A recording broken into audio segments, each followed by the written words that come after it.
Con 34 años de historia, la Universidad Católica Silva Enríquez ha abierto un camino al mañana de miles de jóvenes. Con el desafío de formar con valores, educar con calidad y atender a las urgencias del país. Con ese compromiso, la Universidad Católica Silva Enríquez ahora forma parte del Sistema Único de Admisión de las Universidades Tradicionales. Universidad Católica Silva Enríquez. Valores, calidad y vocación pública. Ya, comenzamos este día de hoy, miércoles a las 7 de la tarde. Chiquillos, ¿cómo están? Sean todos ustedes súper bienvenidos a esta nueva clase de Puntaje NEM acá en Puntaje Nacional, junto con la Universidad Católica Silva Enríquez. Chiquillos, la clase anterior, la clase del miércoles pasado, estuvimos revisando, ¿cierto?, cosas antiguas. Estuvimos haciendo un viaje, hicimos un viaje súper largo, nos remontamos a lo que era la antigua Grecia y la antigua Roma, así antiguo. Y empezamos a avanzar, ¿cierto? Hicimos el ejercicio de ser Marty McFly, ¿cierto? Empezamos a avanzar y llegamos a lo que era lo que llamamos la época contemporánea. La época contemporánea uno dirá, bueno, será algo reciente. No es muy reciente, si lo consideramos son más de 100 años, ¿cierto? Porque cuando hablamos de época contemporánea vamos a hablar de todos aquellos años que ocurrieron desde el 1900 en adelante. Generalmente dentro de lo que es la literatura cerramos entre el 1900 y 1999 e incluso el año 2000. Sin embargo, sabemos, ¿cierto?, que esto no ha terminado, por lo tanto podríamos decir que este fenómeno se extiende hasta nuestros días. Así que el viaje que comenzamos la clase anterior lo seguimos realizando durante esta clase. Ya, chiquillos, veamos. Entonces, lo que dijimos, ¿cierto? Dijimos que durante todo este viaje que hicimos desde la antigua Grecia, pasando por la Edad Media, después lo que ya fue el Renacimiento, etcétera, ¿cierto?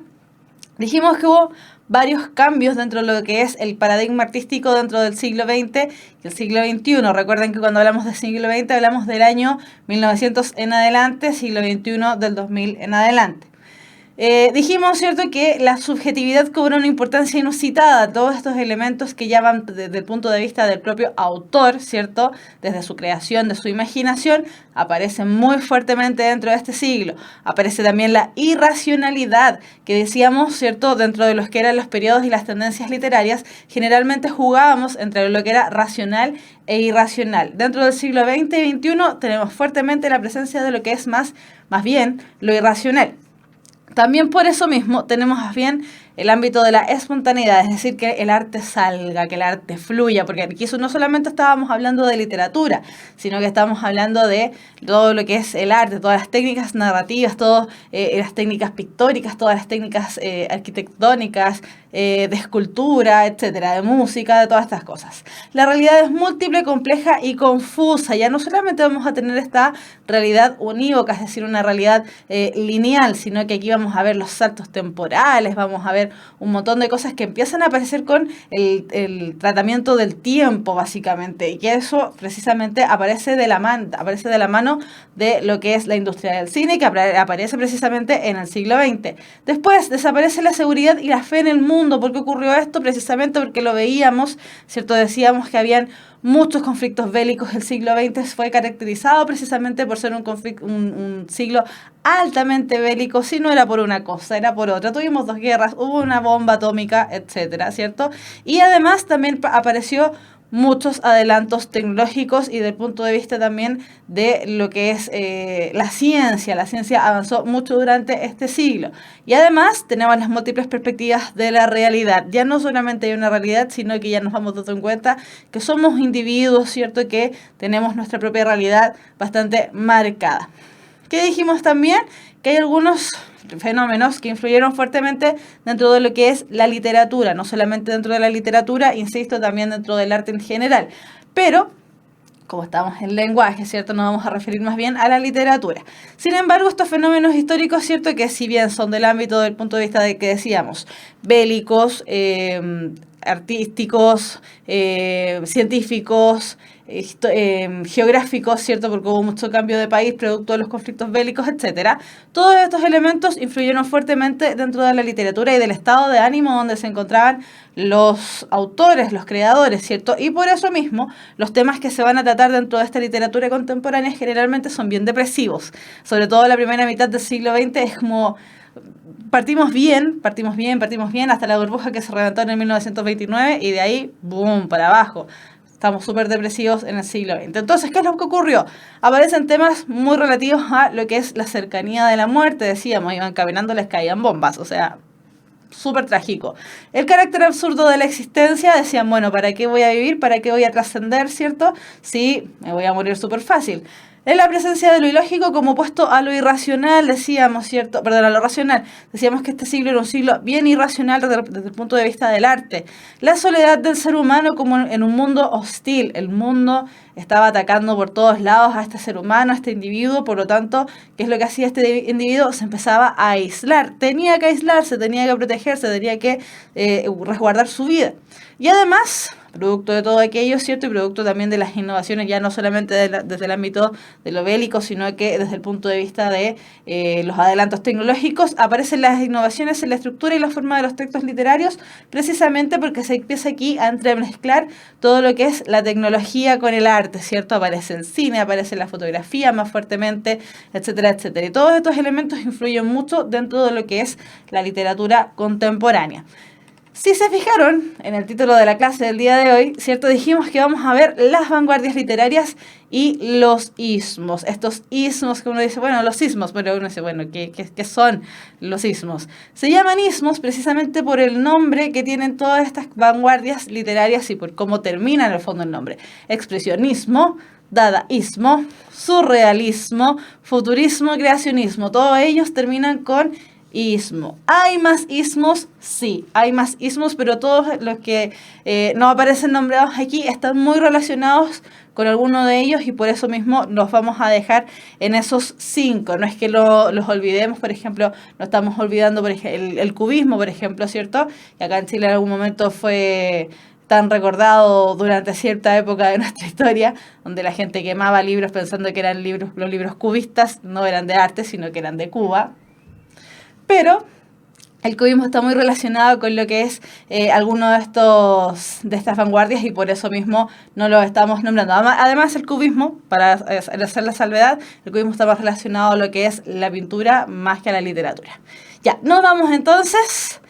Vamos a estas dos. Tenemos 2 obras de arte aquí. Ahora, la segunda, la que está para este lado de la pantalla.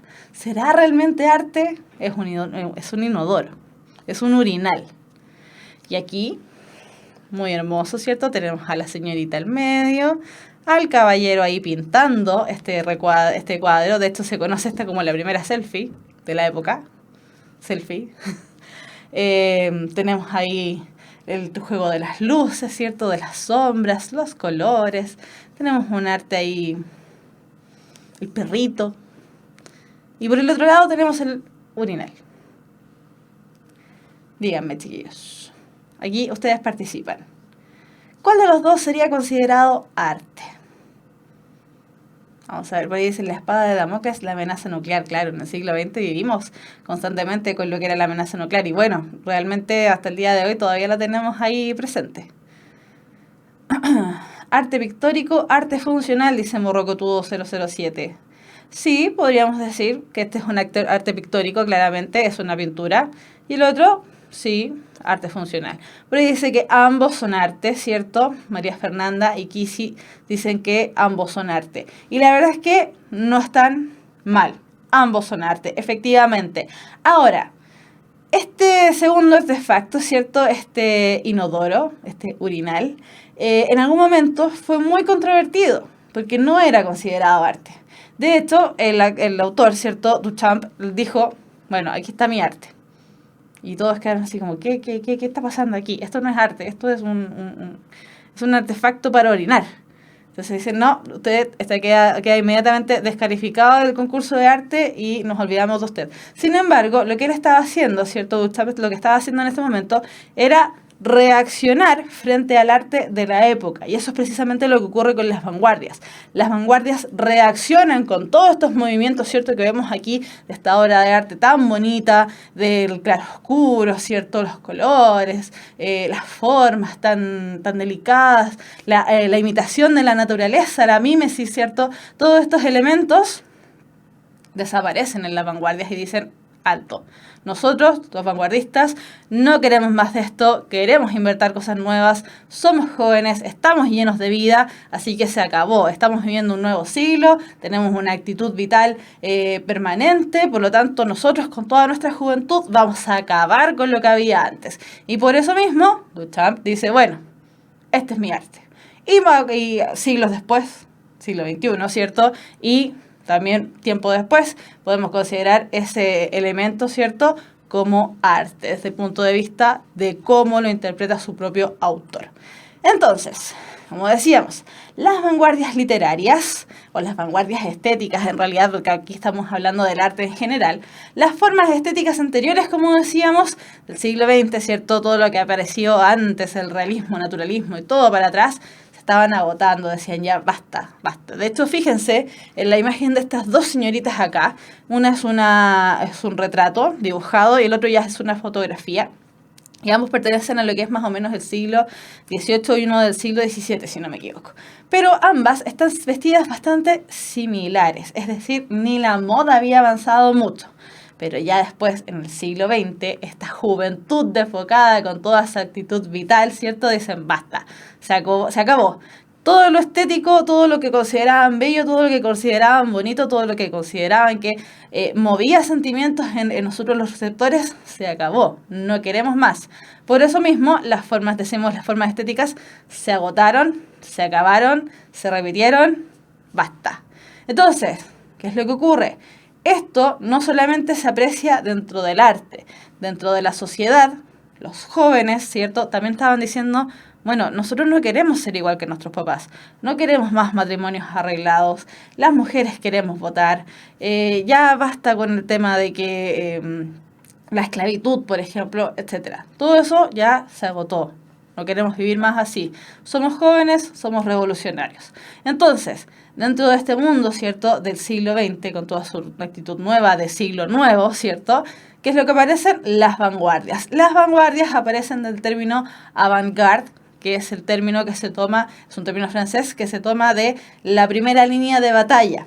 Como decimos que el siglo XX fue un siglo muy bélico, ¿cierto?, tomaron este nombre precisamente de los que iban a la pelea, la primera línea que en los regimientos va a pelear contra el enemigo. Y por eso ellos decían: nosotros somos las vanguardias, vamos en el avant-garde, porque nosotros nos estamos inmolando frente a lo que son nuestros padres, nuestros abuelos, todos los cánones establecidos, y rompemos con todo aquello y somos revolucionarios. Entonces, las vanguardias nacen en Francia, luego precisamente de las primeras guerras, especialmente luego de la Primera Guerra, y quiebran con las tradiciones establecidas. Tuvieron su auge durante la primera mitad del siglo. Eso no quiere decir que las vanguardias duren hasta ahí y se acabó, sino que siguen a continuación, ¿cierto?, pero se siguen desarrollando un poquito menos. Por eso decimos que tienen su auge dentro de este tiempo, pero ya después se empiezan a calmar un poquitito. Entonces, dentro de estas vanguardias literarias aparecen muchos movimientos artísticos, y estos movimientos artísticos, estos colectivos, son los llamados ismos. Ya explicamos, ¿cierto?, que se llaman ismos por cómo terminan sus nombres, los nombres que ellos adquieren: dadaísmo, surrealismo, expresionismo, etcétera, etcétera. Los ismos, cada uno de los ismos forman las vanguardias. Esta generalmente es una pregunta ahí que aparece dentro de las clases de lenguaje y comunicación, que puede aparecerles en alguna prueba, por ejemplo, porque a veces cuesta retener esta información. Cada uno de los ismos, no es que sean movimientos separados, todos ellos forman, o sea, bueno, si son movimientos separados, pero todos ellos en su totalidad, ¿cierto?, en su conjunto, forman las vanguardias. Los ismos, como dijimos recién, son escuelas o tendencias artísticas que buscan romper con lo establecido, buscan romper con el pasado. Dicen: basta con el arte antiguo, basta con el arte de la mímesis. Nosotros estamos instaurando todo lo que es la nueva tradición. Y por eso, después, Octavio Paz habla acerca de la tradición de la ruptura en relación a lo que son las vanguardias literarias. Porque si bien todos los ismos forman una vanguardia, cada ismo por separado, como va apareciendo uno tras de otro, ¿cierto?, rompe con lo que estableció el ismo anterior. Por ejemplo, primero teníamos, si no me equivoco, el expresionismo, de ahí llega el dadaísmo. Dice, no, el dadaísmo dice, no, el expresionismo, nada, bórrenlo, ya no existe, se aburrió, nos aburrimos del dadaísmo. Entonces, después, por ejemplo, llega el surrealismo y dice, ya, el surrealismo somos los mejores, basta con el dadaísmo, nosotros rompemos con el dadaísmo. Y por eso Octavio Paz habla acerca de la tradición de la ruptura, porque precisamente en este instante los jóvenes están tan llenos de nuevas ideas, los jóvenes están tan llenos de quiero innovar, ¿cierto?, que rompen con todo lo que establecieron incluso sus mismos compañeros jóvenes. Por eso habla acerca de la tradición de la ruptura. Y después también Ortega y Gasset, que recordemos, lo vimos en una clase anterior, no son dos personas, es una.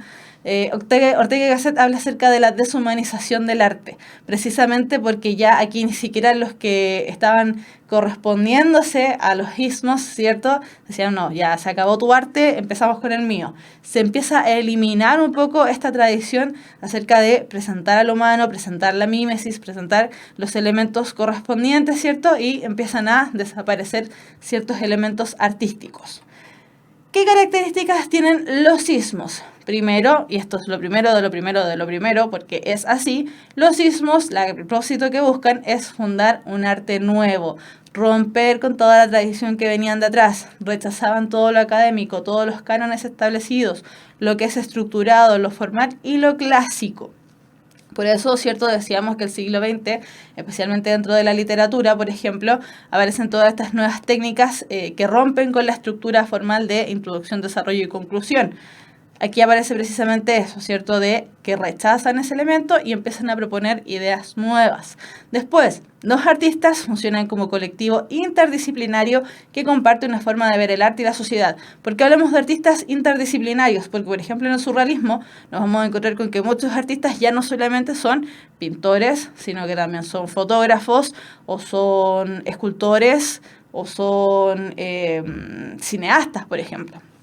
Tenemos el caso de Salvador Dalí, que no solamente se contentó con sacar fotografías o pintar, sino que también realizó películas, por ejemplo, ¿cierto? Entonces, no solamente que el artista mismo sea interdisciplinario, se mueva por varias disciplinas, sino que se nutre a su vez de muchos artistas que también comparten sus mismas ideas, pero desde su propio campo.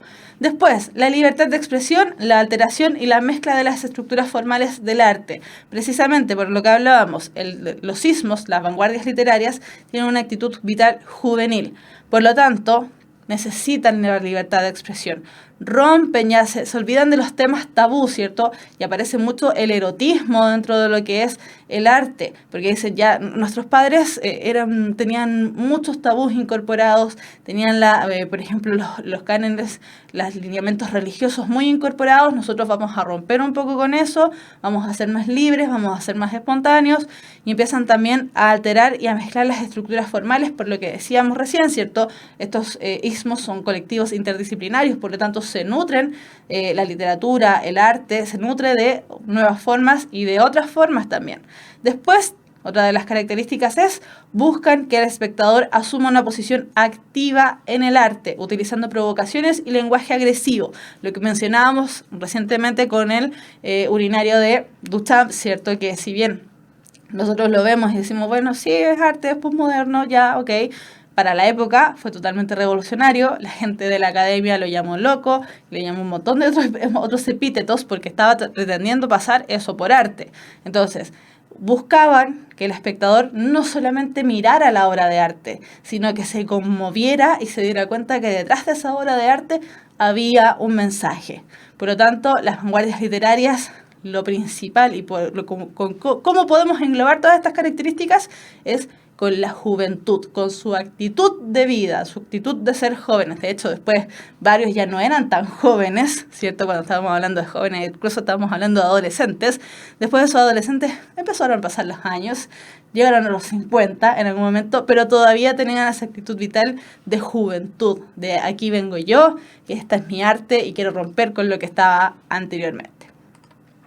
Entonces, dijimos que íbamos a partir con el expresionismo. Esta es una de las primeras corrientes de las vanguardias literarias, ¿cierto?, que aparecen, y por lo mismo no podemos decir el año exacto en el que se fundó. Sin embargo, sí podemos decir que se desarrolla a principios del siglo XX en Alemania. ¿Por qué lo decimos así? Es también porque el expresionismo, al ser el primer ismo, al ser la primera vanguardia que aparece, está un poquito difusa. Hay hartos tipos de expresionismo. Por lo tanto, como también cuesta identificar cuál de los grupos es tal, decimos, bueno, para ahorrarnos el problema, se desarrolla a principios del siglo XX, parte a principios del siglo XX. Busca explorar la realidad desde el interior del sujeto, alejándose de lo real. Es decir, aquí también aparecen las técnicas que decíamos dentro de los avances científicos que vimos en la clase anterior, ¿cierto? Aparece todo este elemento de Freud, ¿cierto? De incorporar a la palestra, ¿cierto? Empezar a hablar de lo que es el subconsciente y el inconsciente, ya no solamente de lo que veíamos, sino de lo que estaba al interior de nosotros. Por lo mismo, predomina la visión angustiosa y atormentada del mundo. Se creía, ¿cierto?, que muchos de los males que teníamos los seres humanos estaban dentro de nosotros, estaban no como se podría haber creído antes, ¿cierto?, que eran estos malos espíritus, sino que éramos nosotros mismos, en el fondo, los malos. Y por eso se habla acerca de la visión angustiosa, es decir, tenían una angustia, presentaban una angustia a través de sus obras. El objeto es presentado de una manera deforme y grotesca, precisamente por lo mismo, ¿cierto? Porque trataban de trasladar todo este inconsciente y subconsciente hacia afuera. Y bueno, generalmente este inconsciente o subconsciente estaba angustiado y estaba atormentado. Además, pensemos, teníamos las guerras ahí presentes, ¿cierto? Sacarlo al exterior, mostrarlo, generalmente el objeto que terminábamos viendo era más bien deforme y grotesco. De hecho, la imagen que tenemos acá, ¿cierto?, de Emil Nolde, es más bien una imagen de colores muy contrastantes, de colores muy fuertes. Son máscaras, pero son máscaras de color rojo, más o menos diabólicas, incluso podríamos decir. Y de hecho, los temas que suelen tratar, ¿cierto?, son polémicos, sórdidos, como la muerte, la miseria y lo diabólico, que es precisamente lo que vemos aquí en estas máscaras.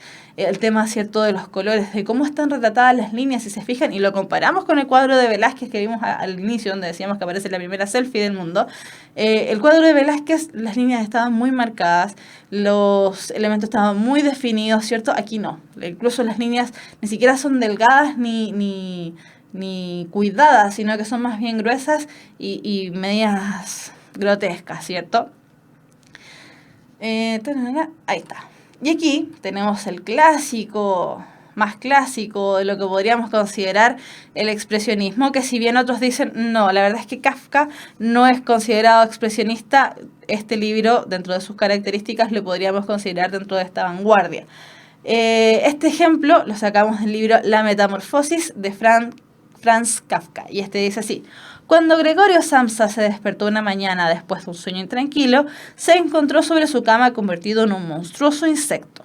Estaba tumbado sobre su espalda dura y en forma de caparazón, y al levantar un poco la cabeza veía un vientre abombado, parduzco, dividido por partes duras en forma de arco, sobre cuya protuberancia apenas podía mantenerse el cobertor, a punto ya de resbalar al suelo. Sus muchas patas, ridículamente pequeñas en comparación con el resto de su tamaño, le vibraban desamparada ante sus ojos. ¿Qué me ha ocurrido?, pensó. No era un sueño. Su habitación, una auténtica habitación humana, si bien algo pequeña, permanecía tranquila entre las cuatro paredes harto conocidas. Este libro, que a lo mejor leyeron alguna vez en el colegio, sobre todo como en segundo medio que se suele leer, es un libro más bien complejo. Complejo porque generalmente nos quedamos en la parte exterior, ¿cierto? Que es un tipo que se transformó en bicho. Listo. Específicamente, si no me equivoco, en una... se me olvidó ahora cómo se llama, en una cucaracha. Y nos quedamos con esa lectura. El tipo se transformó en una cucaracha. Sin embargo, este libro, La Metamorfosis de Franz Kafka, tiene todo un trasfondo detrás. De hecho, el nombre precisamente del protagonista, Gregorio Samsa, y el nombre de su familia en general, todos los nombres que aparecen en el libro, hacen una alusión a la sociedad. Gregorio es un ser gregario, es decir, es un ser que habita en sociedad. Por lo tanto, ¿cierto? Gregorio, al momento en que rompe un poco con la estructura social, donde lo único que hace en realidad es quedarse en la cama porque le dio sueño y no quiso ir a trabajar a la hora que le correspondía y se transformó en insecto. O sea, imaginémonos eso. Lo que está haciendo aquí Franz Kafka es realizar toda una crítica, ¿cierto?, a lo que se estaba generando dentro de la sociedad, esta sociedad gregaria que estaba haciendo toda la misma, estaba enmarcada dentro de lo que eran los cánones, sobre todo literarios, ¿cierto?, etcétera, etcétera. Por lo tanto, en este libro, ¿cierto?, que a muchos les desagrada porque les costó encontrar el trasfondo y seguramente le hicieron preguntas que no entendieron durante la prueba, lo que ocurre aquí con Gregorio Samsa es precisamente una crítica a la sociedad. Aquí están preguntando, ¿no es una metáfora a la adolescencia? No, no lo es. Nunca había escuchado ese análisis de que fuese una metáfora a la adolescencia. La verdad es que la metáfora que aparece aquí es una metáfora social. De hecho, Gregorio no es precisamente una adolescente como para que fuera un adolescente, perdón, como para que fuese una metáfora de adolescencia. De hecho, lo que ocurre con la hermana, ¿cierto?, de que finalmente se casa con un tipo con el que ella no se quería casar, simplemente se casa por dinero. Cómo tratan a Gregorio por el tema de lo que está ocurriendo, ¿cierto?, que se transformó en este bicho, etcétera, etcétera. Son todas metáforas sociales. Todas. No me acuerdo bien de todos los nombres, pero me acuerdo que aparece también una crítica a un país. Si no me equivoco, era Rusia, pero no estoy segura. Así que no es una metáfora de la adolescencia. Ya, cambiamos. Ahora nos vamos a ir a lo que es el dadaísmo. El dadaísmo toma su nombre de un sonido que hacen los bebés, como da, da, da, da. Los dadaístas, precisamente, como ellos dijeron, ya, basta con el expresionismo es muy fome, es muy lúgubre, es muy... No queremos más expresionismo, vamos a romper con el expresionismo, porque todos son vanguardias, ¿cierto?, que tienen la tradición de la ruptura. Dicen, bueno, se acabó con el expresionismo fome, es aburrido, por lo tanto, vamos aquí, llegamos nosotros, y como el expresionismo tiene su nombre tan rimbombante de expresar cosas, nosotros vamos a ponerle un nombre absurdo. Entonces, ¿qué es lo que hizo Tristan Tzara? Buscó una palabra en el diccionario, un diccionario francés, y encontró la palabra dada. Y a partir de la palabra dada, que es el sonido que hacen los bebés, Tristan Tzara, ¿cierto?, le puso nombre a su colectivo, a su corriente vanguardista, y esta corriente vanguardista se llamó dadaísmo. Entonces, el dadaísmo, como ya es la segunda patita de lo que son las vanguardias literarias, ya podemos decir una fecha más o menos en especial, y es que se origina en el año 1916 en Suiza. Como decíamos, el dadaísmo busca decir basta con el expresionismo, es muy lúgubre, es muy aburrido, por lo tanto, lo que nosotros vamos a establecer es el absurdo. Sin embargo, este absurdo que ellos plantean, de todas maneras está tomado desde la parte de la destrucción y la guerra, la muerte, ¿cierto?, que originan todos estos conflictos bélicos. Y por ende, de todas maneras, si bien tienen un nombre bien absurdo, ¿cierto?, manifiestan una visión más bien nihilista, es decir, vamos a morir. Estamos aquí para sufrir y morir. Manifiestan una visión nihilista, anarquista incluso, ¿cierto?, y provocadora frente a la vida, relacionándose, por eso mismo, con lo que es el existencialismo que aparece años después, ya más bien dentro de lo que es posterior a los 30 e incluso 40 con Sartre, por ejemplo. Tenemos aquí una imagen. Nosotros la conocemos generalmente como la Mona Lisa. Pero esta Mona Lisa tiene una característica bien especial. ¿Cuál será la característica bien especial que tiene esta Mona Lisa? Los que están viendo en computador probablemente lo van a ver mejor. ¿Qué característica en especial tendrá esta Mona Lisa? Porque no es la Mona Lisa. No es una máscara. Tiene bigote. Exactamente, mi estimada Aline. Esta Mona Lisa tiene bigote. Y esta Mona Lisa, nuevamente, aquí aparece nuestro amigo Marcel Duchamp.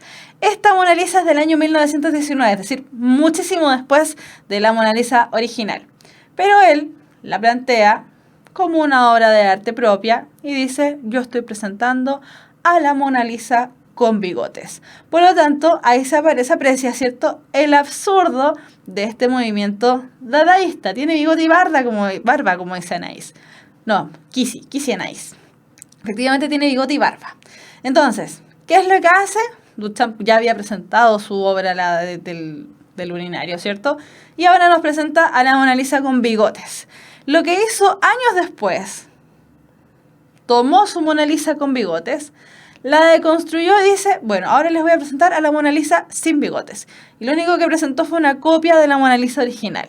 Y ese fue su arte. Entonces, el dadaísmo, uno de los principales elementos que vamos a reconocer dentro del dadaísmo, es precisamente el absurdo, desde el punto de vista de su propio nombre y desde el punto de vista de su propio arte. El dadaísmo entonces va a ser el elemento principal del dadaísmo, ahí sí, va a ser el absurdo. Y acá tenemos, se ve pequeño, ¿cierto? Así que lo vamos a leer. Tenemos un poema precisamente dadaísta. Este dice, las piedras son entrañas, bravo, bravo. Las piedras son troncos de aire, las piedras son ramas de agua. Sobre la piedra que ocupa un lugar de la boca, brota una espina, bravo. Una voz de piedra está frente a frente y codo a codo con una mirada de piedra. Las piedras sufren los tormentos de la carne. Las piedras son nubes, pues su segunda naturaleza baila sobre su tercera nariz. Bravo, bravo. Cuando las piedras se rascan, las uñas brotan en las raíces. Las piedras tienen orejas para comer la hora exacta. Y este es un poema que se llama Las piedras domésticas de Hans Arp. Si se fijan, dice, las piedras son entrañas, bravo, bravo, las piedras son troncos, las piedras, bla, bla, bla, bla, bla. El sonido es bien repetitivo. El tema de las piedras, ¿cierto? Las piedras son entrañas, las piedras son troncos, las piedras son ramas, sobre la piedra, una voz de piedra, con la mirada de piedra, las piedras sufren, las piedras son nubes, las piedras se rascan, las piedras tienen orejas. Todos estos elementos son bien repetitivos, son bien melódicos incluso porque les genera una sensación bastante rápida en el poema. Y aparece también repetida muchas veces la palabra bravo, y ni siquiera es bravo simplemente, es bravo, bravo, ¿cierto? Entonces, el dadaísmo, dentro de lo que es este poema, que es un poema dadaísta, podríamos considerarlo que aquí lo que están haciendo es sacar pequeñas fotografías en relación a lo que es la piedra, ¿cierto? Y pegar todo junto en una especie de corriente de conciencia. El autor lo que hizo básicamente fue sacar varios elementos de lo que se le fue ocurriendo con respecto a lo que es la piedra. Entonces, por eso decimos que aquí hablamos de fotografía, porque si bien claramente no es una fotografía, se está estableciendo varios flashazos de flash, ¿cierto? Varios flashazos de la imagen que a él se le está ocurriendo de las piedras. Y son imágenes bien absurdas nuevamente. Las piedras son entrañas, las piedras son troncos de aire, las piedras son ramas de agua, sobre la piedra que ocupa el lugar de la boca, con una mirada de piedra, las piedras sufren los tormentos de la carne, ¿cierto? Y aquí vemos el tema de la guerra, ¿cierto? Las piedras son nubes, pues su segunda naturaleza baila sobre su tercera nariz, bravo, bravo, cuando las piedras se rascan, las uñas brotan en las raíces. En el fondo, si bien es un poema bien absurdo, ¿cierto? Porque habla acerca de las piedras y piedras, cosas que las piedras en general no tienen, aparece mucho el tema aquí de la personificación. ¿Qué es lo que está presentando? Está presentando el tema de la guerra, de lo que pasa con los seres humanos que se transforman básicamente en piedras.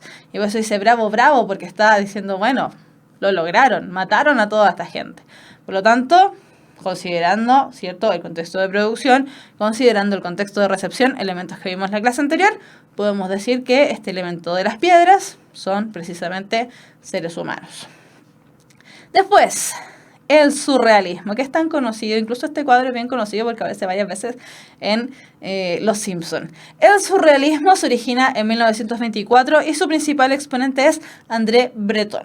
Este surrealismo, ¿cierto?, nace a partir del dictado del pensamiento sin orden lógico ni por razón, pues está influenciado por el psicoanálisis de Freud, explorando el mundo inconsciente y los sueños. Aparece nuevamente aquí nuestro amigo Sigmund Freud, ya no desde el punto de vista tan erótico como podría haber sido dentro de lo que es el expresionismo, sino que aquí aparece dentro de lo que es el psicoanálisis, ¿cierto? Todo este mundo de los sueños. Y por eso mismo el surrealismo toma este nombre, porque habla acerca de los sueños, de lo que es más bien irreal. Y de hecho por eso me voy a desaparecer un momento para que se vea bien la imagen. De hecho, por eso aparece esta imagen, ¿cierto?, tan icónica de lo que es el surrealismo, que es el cuadro La persistencia de la memoria, o también conocido como Los relojes blandos, de Salvador Dalí, de 1931. Precisamente porque es una imagen más bien onírica, es una imagen más bien de ensoñación. Los relojes no son relojes que estén ahí rígidos como uno conocería un reloj, sino que están más bien ahí medios derretidos, ¿cierto? Y aparece un paisaje bien, más bien natural, pero aparece el contraste con estos elementos de los relojes, que son elementos más bien concretos. Por lo tanto, lo que hace Salvador Dalí en este cuadro, que es tan conocido, insisto, ha aparecido tantas veces en Los Simpsons, que tiene el mundo ahí precisamente del inconsciente y los sueños. Precisamente por esto, ¿cierto?, donde aparece todo esto de la inconsciencia y los sueños, es que se utiliza mucho, aparece mucho dentro del surrealismo, una técnica literaria llamada la técnica de la corriente de la escritura automática o la corriente de la conciencia, que en el fondo lo que ellos hacían era escribir las palabras como viniesen, escribir las palabras como se fuesen relacionando, como en los programas a veces que hacen este juego tan original, que es como un pimponeo, ¿cierto?, que dicen una palabra y uno tiene que relacionarla con otra. Precisamente el surrealismo utiliza esta técnica de la escritura automática o de la corriente de la conciencia, que dejan que su conciencia genera un discurrir, ¿cierto? Genere una linealidad. A ver qué sale, básicamente. Ese es el término de la corriente de la conciencia. Ver qué sale dentro de lo que yo estoy pensando. Dejar fluir mi mente a través de esta escritura automática. Y precisamente tenemos un ejemplo de el mundo onírico, ¿cierto? Del surrealismo onírico. Recordamos entonces que si bien el dadaísmo era una corriente que era más bien de lo absurdo, ¿cierto? El surrealismo va a decir, ya, sí, ok, te acepto el absurdo, pero no el absurdo por el absurdo, sino que es un absurdo que más bien vamos a decir que nace desde el punto de vista de los sueños y lo onírico. Entonces, en este ejemplo nos vamos a dar precisamente cuenta que aparece el tema de los sueños, de lo irreal de los sueños. Y este fragmento de La última niebla de María Luisa Bombal, chilena, dice así: un hombre está frente a mí, muy cerca de mí. Es joven, unos ojos muy claros en un rostro moreno y una de sus cejas levemente arqueada prestan a su cara un aspecto casi sobrenatural. De él se desprende un vago pero envolvente olor, y es rápido, violento, definitivo. Comprendo que lo esperaba y que le voy a seguir como sea, donde sea.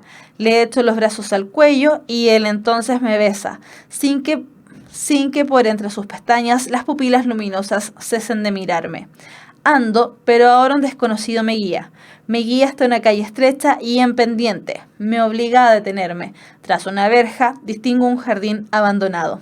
El desconocido desata con dificultad los nudos de una cadena enmohecida. Estoy frente a la casa de mi amante. Las persianas continúan cerradas. Contemplo gozosa el jardín abandonado. Me aprieto a las frías rejas para sentirlas muy sólidas contra mi carne. No fue un sueño, no. El criado me invita a pasar con la mirada. Avisaré a la señora, insinúa el criado y se aleja. ¿La señora? ¿Qué señora? Paseo una mirada a mi alrededor. ¿Y esta casa? ¿Qué tiene que ver con la de mis sueños? Entonces, ¿qué es lo que ocurre aquí con este fragmento de La última niebla de María Luisa Bombal? Y que es muy representativo dentro de lo que es el surrealismo, sobre todo desde el punto de vista no solamente de los sueños, sino desde el punto de vista de cómo los sueños nos van curando elementos sexuales que estaban ahí retenidos en esta sociedad del siglo XX. El Sigmund Freud es reconocido, ¿cierto?, por curar a través de los sueños.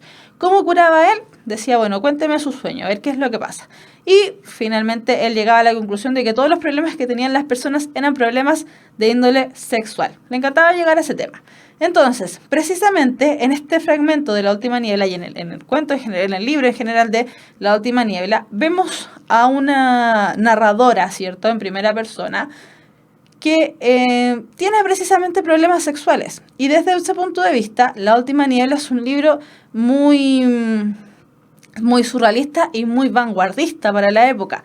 Era muy controvertido, muy controversial que una mujer estuviese hablando acerca de su carne, de su cuerpo, de lo que le estaba ocurriendo dentro de sus sueños aún incluso. Estaba exponiéndose totalmente a la palestra pública. Por lo tanto, este libro de La última niebla, ¿cierto?, de María Luisa Bombal, que también es un libro que generalmente se lee en el colegio, para la época, ¿cierto?, para el contexto de recepción, fue muy, muy controversial, fue muy, muy vanguardista. Y de hecho, por eso mismo, María Luisa Bombal, dentro de su época, tuvo tanto éxito, porque empezó a plantear temas, sobre todo desde el punto de vista femenino, ¿cierto?, que no se habían planteado jamás.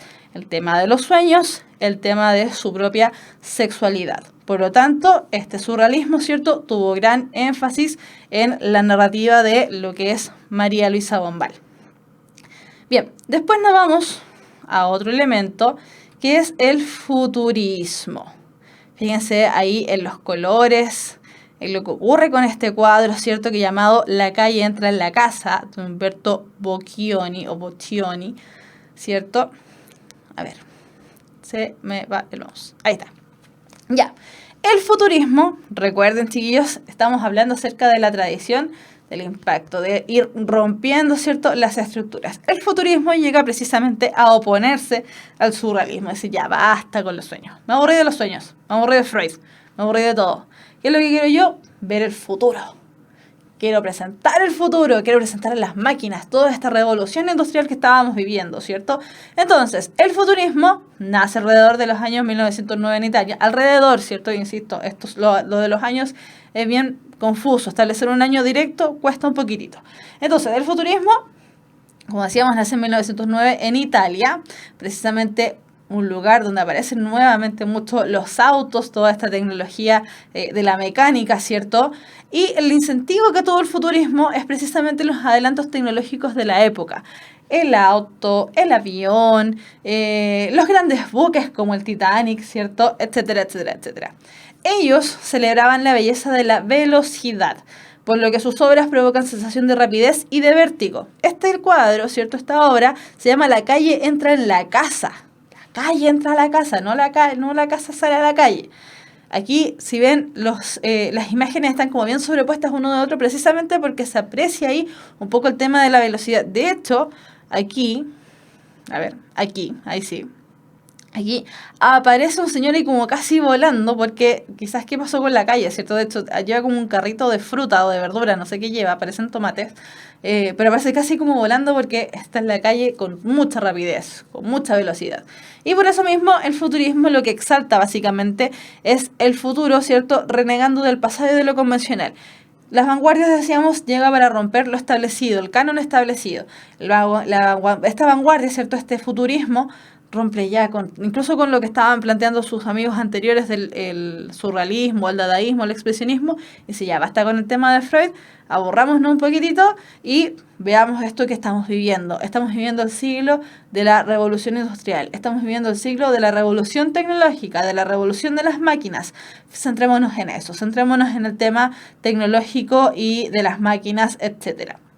Por lo tanto, el futurismo entonces lo que resalta, y aquí la palabra principal del futurismo es futuro, precisamente, ¿cierto? El futuro, todo lo que tenga que ver con las máquinas, con la velocidad, con los impactos, con esos tipos de elementos. Y fijémonos en este poema de Philip Tomaso. Dice, oh grande, rebelde y feroz mar, mar vengador, mar como hule incoloro, anda, salta, salta con salto elástico hasta las nubes, hasta el cenit, y luego botar y rebotar sin cansarse como una enorme bola, inundar orillas, puertos, muelles, agachados como búfalos por sus retorcidos cuernos de humo. Aplasta, oh mar, las ciudades con sus corredores de catacumbas y aplasta eternamente a los viles, los idiotas y los abstemios, y ciega, ciega de un solo golpe las espadas inclinadas de tu cosecha. Machucar los pozos de los millonarios, tocándolos como tambores, y lanzar, mar vengador, nuestros cráneos explosivos entre las piernas de los reyes. Y decid, vagabundos y bandidos, si no es este el boliche que esperabais. en este poema, entonces nuestro amigo Philip Tomaso, ¿cierto? La voz lírica de este poema, ¿qué es lo que hace? Rápido, todo rápido. Está hablando acerca del mar, y el mar que es muy rápido, que es muy violento, ¿cierto? Incluso nos dice, aparece ahí el elemento del hule incoloro, un elemento más bien plástico, ¿cierto? Más bien del tema de lo que estábamos hablando de la tecnología, el hule, el tema de cómo aparecieron las ruedas, por ejemplo, las ruedas de hule, las bicicletas como las conocemos el día de hoy, etcétera, etcétera. Y habla acerca de rebotar y botar, ¿cierto? Y moverse constantemente. Este poema, el hablante lírico se está moviendo, nos está llamando a movernos constantemente, ¿cierto? Anda, salta como salto elástico, hasta las nubes, hasta el cenit. Luego botar y rebotar sin cansarse como una enorme bola. Inundar orillas, puertos, muelles agachados como búfalos por sus retorcidos cuernos de humo. Aplasta, ya no solamente estamos rebotando y botando, sino que ahora estamos aplastando, ¿cierto? El mar ya está aplastando. Las ciudades con sus corredores de catacumbas, es decir, las ciudades con su gente muerta, las vamos a aplastar. Y aplasta eternamente a los viles, a los idiotas y a los abstemios, es decir, a la gente más bien sana que no toma, ¿cierto? Y ciega, es decir, cosecha, ese ciega no es que esté mal escrito, ese ciega tiene que ver con el tema de ir sacando el trigo, ¿cierto? Sacar la cosecha. Ciega, de un solo golpe las espadas inclinadas de tu cosecha. Machuca los pozos de los millonarios. Está aplastando y está machucando. Ya no solamente está aplastando, sino que ya está constantemente golpeando. Los pozos de los millonarios tocándolos como tambores. Es decir, es un poema además ruidoso. El mar es ruidoso. Todos los elementos que está mencionando él son de ruido.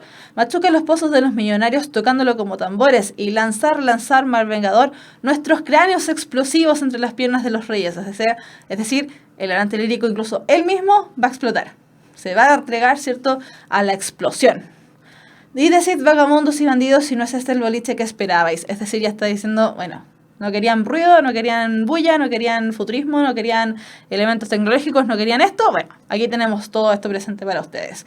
Por lo tanto, si se fijan, es un poema muy rápido, incita a la velocidad, ¿cierto? Incita al movimiento, al elemento de moverse, ya no solamente moverse a través de los sueños oníricamente y suavemente, sino que moverse rápido, moverse gracias a la velocidad que nos da el hule incoloro o lo que es las ruedas, ¿cierto? Moverse muy rápido. Bien, y finalmente tenemos acá el último ismo que vamos a revisar el día de hoy, que es de las vanguardias literarias, que es el creacionismo. No lo dejamos para el final por ser uno de los que vamos a destacar más dentro de las vanguardias, sino que es porque nace un poquito después en relación a las otras vanguardias.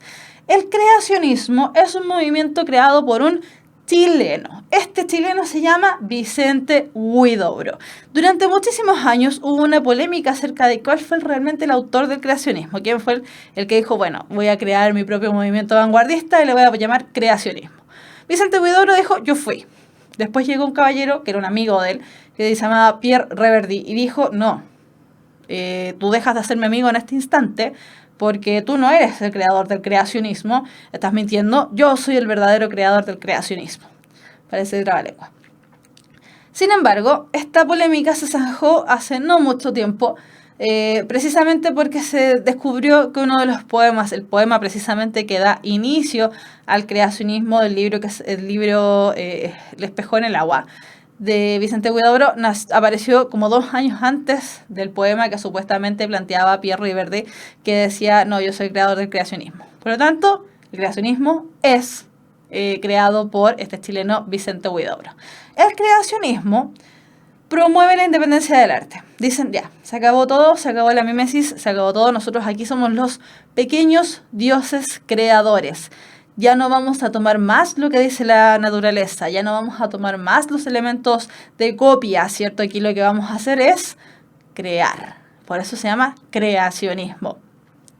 Y precisamente lo que plantea Vicente Huidobro es que el poeta es un pequeño dios, porque es un creador. Y una de las formas que precisamente el creacionismo utiliza mucho es el caligrama. Y tenemos aquí un ejemplo de caligrama, ¿cierto? El poema 22 de este caballero Apollinaire.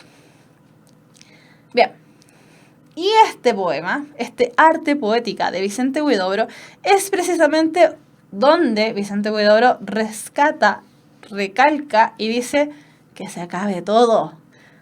Volemos todo. Nosotros somos los pequeños dioses creadores. Y por eso dice, que el verso sea como una llave que abra 1000 puertas. Una hoja cae, algo pasa volando. Cuanto miren los ojos creado sea, y el alma del oyente quede temblando.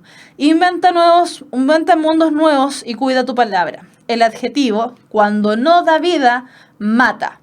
Estamos en el ciclo de los nervios. El músculo cuelga como recuerdo en los museos, mas no por eso tenemos menos fuerza. El vigor verdadero reside en la cabeza. ¿Por qué cantáis a la rosa, oh poetas? Hacedla florecer en el poema. Solo para nosotros viven todas las cosas bajo el sol. El poeta es un pequeño dios. Entonces, él dice, con nosotros, con la poesía, tenemos que abrir puertas. Tenemos que abrir puertas, ventanas, conciencias, el mundo. Una hoja cae, algo pasa volando, cuando opinen los ojos creados sea, es decir, todo aquello que nosotros podemos abrir y podemos ver, vamos a crearlo. Y por eso mismo el alma del oyente queda temblando, es decir, se conmueve mucho. Inventa mundos nuevos y cuida tu palabra, porque el adjetivo, cuando no da vida, mata. Es decir, aquí lo que es presencial, importantísimo, es el adjetivo, porque el adjetivo o da vida o mata. Estamos en el ciclo de los nervios, el músculo cuelga como recuerdo en los museos, mas no por eso tenemos menos fuerza, el vigor verdadero reside en la cabeza. Estamos en el ciclo donde estaba todo muriendo, donde aparecían todas estas guerras, ¿cierto? Todo lo bélico, toda esta muerte, y por eso está el tema de los músculos que cuelgan, ¿cierto? Pero a pesar de eso, nosotros tenemos que ser fuertes y resistir. Y por eso mismo le habla a sus colegas, a sus amigos poetas, y les dice, ¿por qué te están cantando la rosa? Basta con la rosa. Nosotros no vamos a cantarle más a la rosa, la vamos a hacer florecer, va a aparecer dentro de nuestro poema. Y por eso mismo, para nosotros, va a vivir las cosas bajo el sol.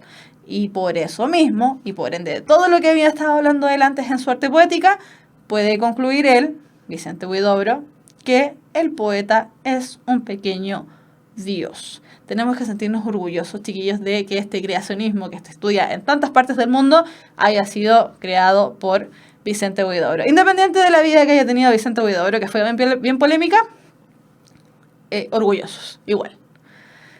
Ya, entonces, ¿qué pasó aquí? No sé qué pasó. Sí, no sé qué pasó. Bueno, en fin.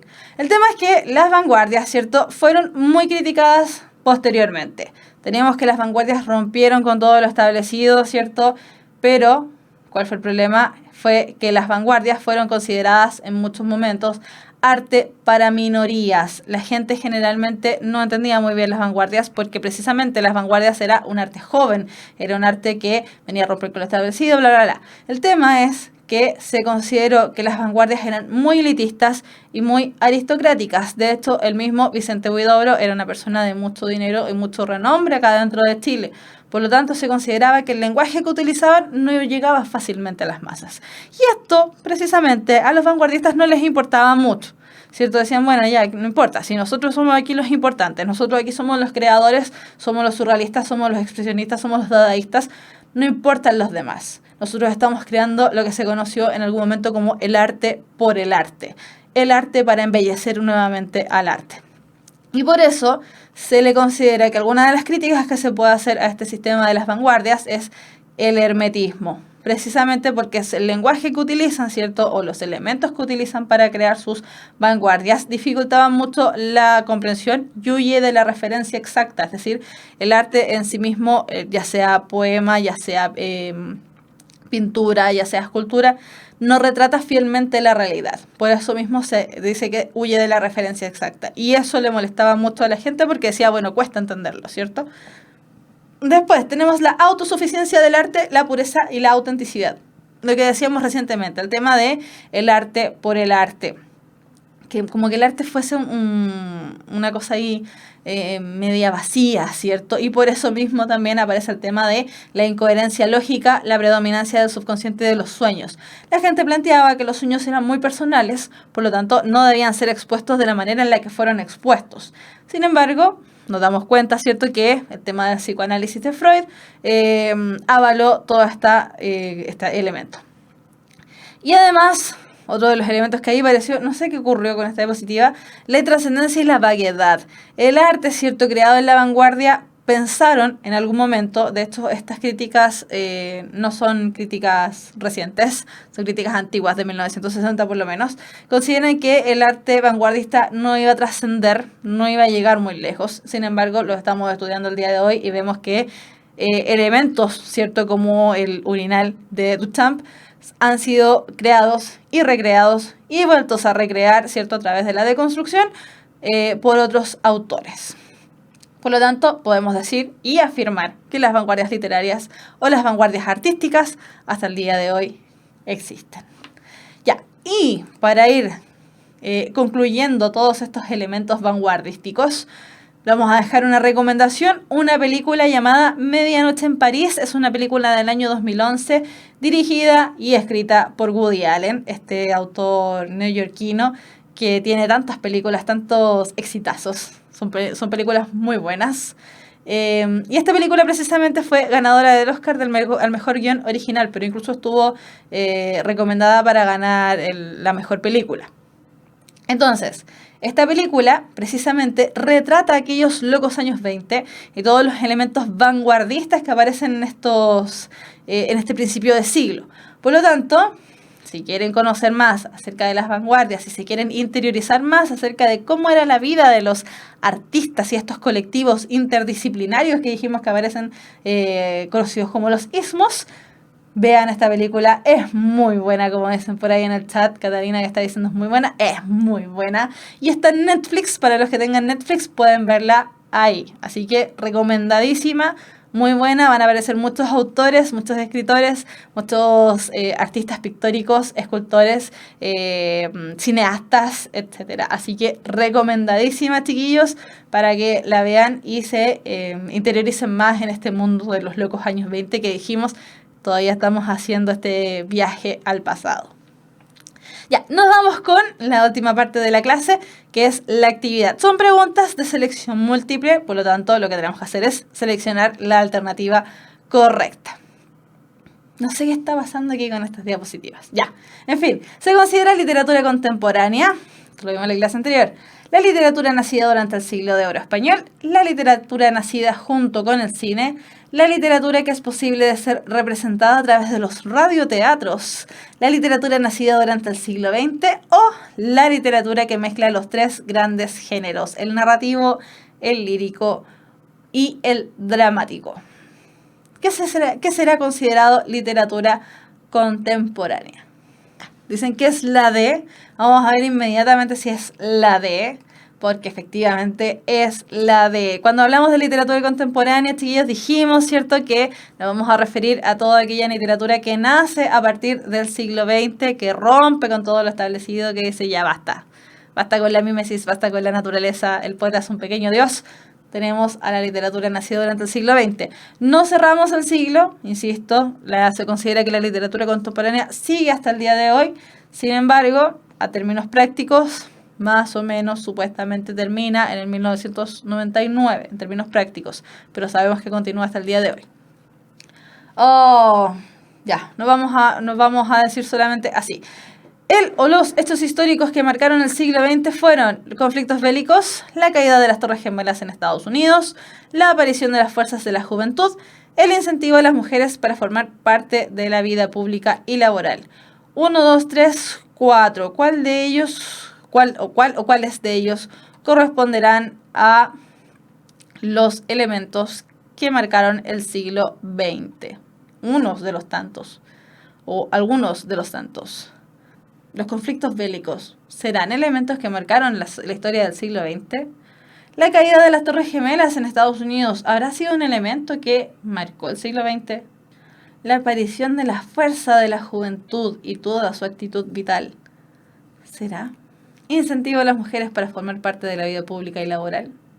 Ya, sí, efectivamente, elementos que marcaron el siglo XX. Los conflictos bélicos, lo hemos dicho, el siglo XX fue un siglo altamente bélico, ¿cierto? Altamente controversial. La aparición de las fuerzas de la juventud, exactamente lo que aparece con las vanguardias, ¿cierto? Toda su actitud vital de romper con todo lo establecido, se acabó todos los elementos. Y además, el incentivo a las mujeres para formar parte de la vida pública y laboral, ¿cierto? Decíamos que todo este elemento, ¿cierto?, de la juventud tiene también mucho que ver con el incentivo a las mujeres a participar dentro de lo que es la vida pública y la aparición del voto femenino. Por lo tanto, claro, esos tres elementos configuran parte de los hechos históricos que marcaron el siglo XX. La caída de las Torres Gemelas en los Estados Unidos, siglo XXI, año 2000 algo, no me acuerdo exactamente, 2001, sí, 2001 creo que fue. Después, son rasgos propios de la literatura contemporánea. Explorar desde lo más profundo del individuo el mundo y una nueva identidad, la soledad y la incomunicación como temas recurrentes, la representación del personaje principal como un ser perturbado en un mundo percibido como hostil. ¿Cuáles serán rasgos propios de la literatura contemporánea? Los vimos en la clase anterior, los repasamos el día de hoy. Explorar desde lo más profundo del individuo el mundo y una nueva identidad. La soledad y la incomunicación como temas recurrentes. La representación del personaje principal como un ser perturbado en un mundo percibido como hostil. Sí, dicen que todas, ¿qué es la E? Vamos a ver. Oh, no eran todas, solo una y dos. Rasgos propios de la literatura contemporánea, explorar desde lo más profundo del individuo el mundo y una nueva identidad. Decíamos el tema del psicoanálisis de Freud, ¿cierto? Que saca desde lo más profundo de nosotros, desde el inconsciente, los elementos y los saca al exterior, ¿cierto? La soledad y la incomunicación como temas recurrentes, precisamente, ¿cierto? El tema de las bombas, de la guerra, de que la gente se empezaba a encerrar en sí misma, no confiaba en nadie. Aparece. Ahora bien, la representación del personaje principal como ser perturbado en un mundo percibido como hostil, la verdad es que si bien muchos libros y muchos elementos abarcan esto, como vimos en el futurismo es rápido. No se detiene mucho a pensar en los elementos. También aparece aquí el tema del nihilismo, ¿cierto? Que aparecía en el expresionismo, sino en el dadaísmo, ¿cierto? Por lo tanto, ahí aparece, no es un personaje muy perturbado, sino que es un personaje absurdo, en un mundo percibido como hostil, ¿cierto? Sí, si bien el mundo es hostil, no necesariamente es el tema del personaje principal. Por lo tanto, ni en el dadaísmo, ni en el futurismo, el personaje principal es un personaje perturbado. Por eso no podemos decir que es todas las anteriores, sino que es solo 1 y 2. Después, las vanguardias tuvieron su inicio durante la Guerra del Pacífico, la Primera Guerra Mundial e inicios de la Segunda Guerra Mundial, solo durante la Primera Guerra Mundial, solo durante la Segunda Guerra Mundial o ninguna de las anteriores. Vamos a ver inmediatamente si es la E. Chiquillos, lo dijimos, las vanguardias inician durante el periodo de guerras. Inicia, por lo tanto, durante aproximadamente la Primera Guerra Mundial e inicios de la Segunda Guerra Mundial. Ese es el periodo que abarcan, dijimos, tienen fuerte auge durante las primeras 3 décadas del siglo XX. Por lo tanto, inician, ¿cierto? Y tienen su auge en lo que es la Primera Guerra Mundial e inicios de la Segunda Guerra Mundial. Recuerden, chiquillos, dijimos, el expresionismo cuesta clasificarlo y ponerlo exactamente en una fecha, pero aparece aproximadamente dentro de estos elementos. Las vanguardias nacen a partir de el tema de las guerras. Recuerden, a vanguardia viene del término avant-garde, que es la primera línea de combate. Por lo tanto, de ahí viene también el nombre, viene del término bélico. Y acabamos de adelantar la pregunta que seguía, que está en desorden. Yo no sé qué pasó aquí. Bueno, está en desorden. Dice, el término vanguardia proviene de el inglés vanguardia de origen político y militar, el alemán vanguard de origen pacífico y contradictorio, el francés avant-garde de origen político y militar, el irlandés vanguardé del origen festivo en contra de la guerra. Ninguna de las anteriores. Dijimos recién que proviene del francés avant-garde y que tiene su origen en lo político y lo militar. La primera línea de combate. Sí, lo dijimos recién. Hice un spoiler. Ya, con eso concluimos la clase del día de hoy. Una clase que al final resultó media media golpeada. Chiquillos, preguntas en relación a las vanguardias literarias, preguntas en relación al lenguaje, preguntas en general. ¿Habrá alguna pregunta por ahí? ¿El mensaje es más importante que la forma de decirlo? ¿En relación a qué, morrocotudo? ¿En relación a las vanguardias? Sí, en relación a las vanguardias. No, es al revés. Es más importante la forma de decirlo que el mensaje. ¿Por qué? Las vanguardias en sí no son movimientos de denuncia. Ya, son movimientos estéticos. Y de hecho, esa era una de las críticas precisamente que le hacían, que no estaba muy comprometido con la realidad. Por eso mismo se le criticaban que eran movimientos más bien elitistas y aristocráticos. Entonces, en el caso de las vanguardias, es más importante la forma de decirlo que el mensaje. ¿Por qué? Precisamente porque las vanguardias tienen que ver con todo un tema estético, con todo este tema revolucionario de yo soy más juvenil que tú, estoy más a la moda que tú. Por lo tanto, cada una de las distintas vanguardias, ¿cierto?, que iba rompiendo con la tradición esta de la ruptura, ¿cierto?, iba rompiendo con lo establecido por la vanguardia anterior, decían, no, yo soy más moderno que tú, por lo tanto aquí mi mensaje es más importante, mi estética es más importante. Así que en este caso, no, es más importante la forma que el mensaje mismo. En el caso de las vanguardias. Ya, chiquillos, entonces dejamos la clase por el día de hoy. Recuerden, todos los días miércoles tenemos clases de lenguaje. Miércoles a las 19 horas, martes y jueves, las clases de matemáticas también a las 19 horas. Recuerden, estas son clases dirigidas precisamente para subir el NEM, las notas de enseñanza media, de ahí el nombre, ¿cierto?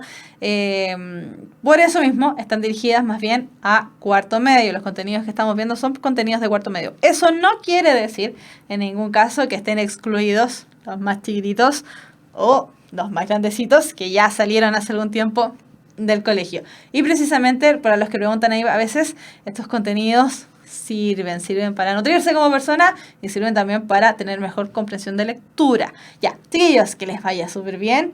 Cuídense mucho. Nos vemos en una próxima instancia el día miércoles a las 7 de la tarde. Que estén bien, cuídense mucho. Un abrazo grande. Chao, chao.